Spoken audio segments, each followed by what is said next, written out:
viewers, welcome to the domestic news update on Top Accolade News. The headlines: INEC responds to PDP governor's allegations of election manipulation. Igbo leaders react to Simon Ekpas' arrest. ANAMBRA secures over $500 million in investments. Gambari urges Tinubu Administration to adjust World Bank and IMF policies.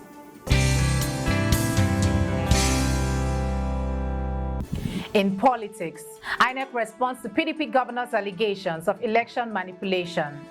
The Independent National Electoral Commission has rejected claims by the People's Democratic Party governors that the results of the Edo State governorship elections were manipulated to favor the All Progressives Congress.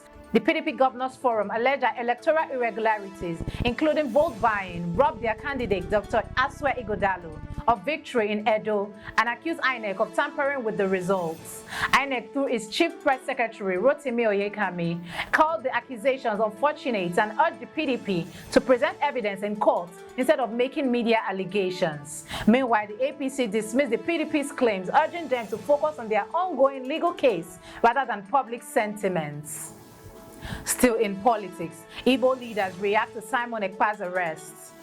Igbo leaders and elders have expressed mixed reaction to the arrest of Simon Ekpas, the self-proclaimed Prime Minister of Biafra in exile, with many stating that his detention will not solve the ongoing insecurity in the southeast, while some leaders welcome Ekpas' arrest, accusing him of inciting violence in the region. Others, including the Catholic Bishop of NEWI, Right Reverend Jonas Okoye, and traditional leaders, argue that lasting peace will only be achieved by securing the release of Ipob leader Nnamdi Kanu.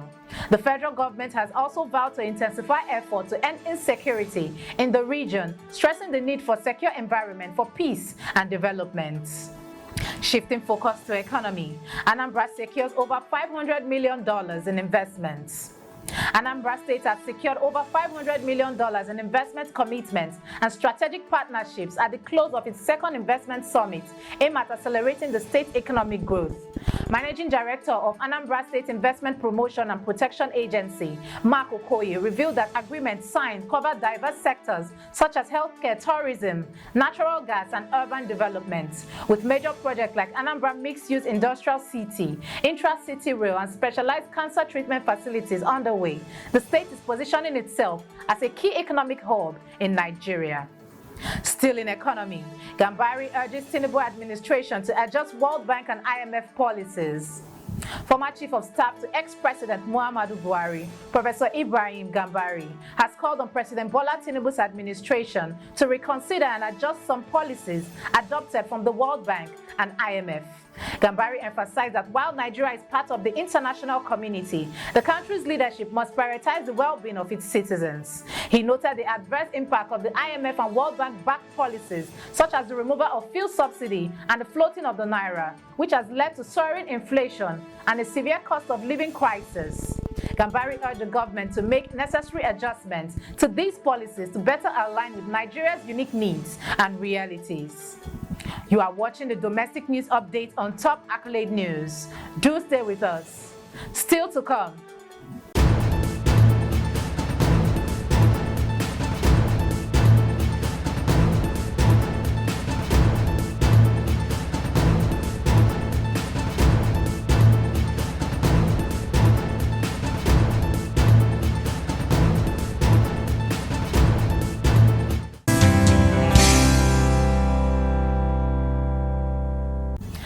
For staying with us.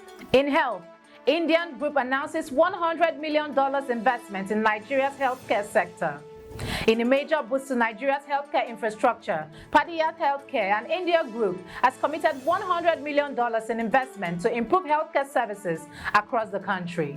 And now, during the visit of the Indian Prime Minister, the investment will see the construction of the hospital, a 300-bed tertiary care facility in Abuja, set to become Nigeria's largest private hospital upon completion in February 2025. The hospital will feature cutting-edge equipment along with 24 specialty centers. Now in crime, herdsmen attack in BENUE and banditry in KADUNA. At least 13 people were killed in a brutal attack by suspected herdsmen in Logo local government area, BENUE State, on Sunday morning. According to Benjamin Uzenda, the former caretaker chairman of Logo local government area, The attackers, armed with sophisticated weapons, targeted villagers preparing for church services, shooting and butchering victims, including women and children. In addition to the killings, the attackers set fire to homes and destroyed farmlands. The assault lasted for several hours before the assailants fled the area. Meanwhile, in southern Kaduna, the city of Uruma has been severely impacted by banditry and kidnapping, with over 200 people abducted and 13 killed. The community has paid over 1 billion naira in ransom and is now calling for stronger military presence to address the ongoing violence. Both regions are urging for the federal government to take action and end the violence and ensure the safety of their citizens. Moving to entertainment, DAVIDO faces backlash over remarks on Nigeria's economy. Afrobeat star DAVIDO is facing criticism after advising Black Americans, particularly Nigerians, against relocating to Nigeria due to the country's economic struggles.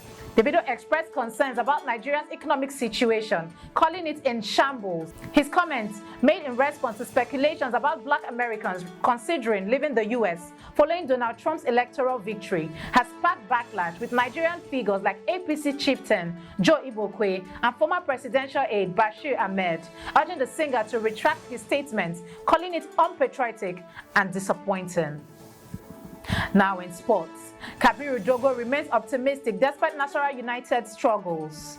NASARAWA United's technical advisor KABIRU DOGO remains hopeful of turning the club's fortune around despite their recent struggles in the league. The Solid Miners are winless in their last 4 matches, including a 2-0 defeat to Plateau United on Sunday. The 2 goals sealed the victory for Plateau. Dogo expressed disappointment at missing chances but emphasized that his team will continue working hard to improve, remaining optimistic that they can turn the tide despite their current position at the bottom of the table with just 12 points from 13 games. That concludes our domestic news update for today. Stay tuned for more domestic news and developments. Thanks for joining us. I am Okocha Ojo Arumi. Connect and engage with us on all our social media handles.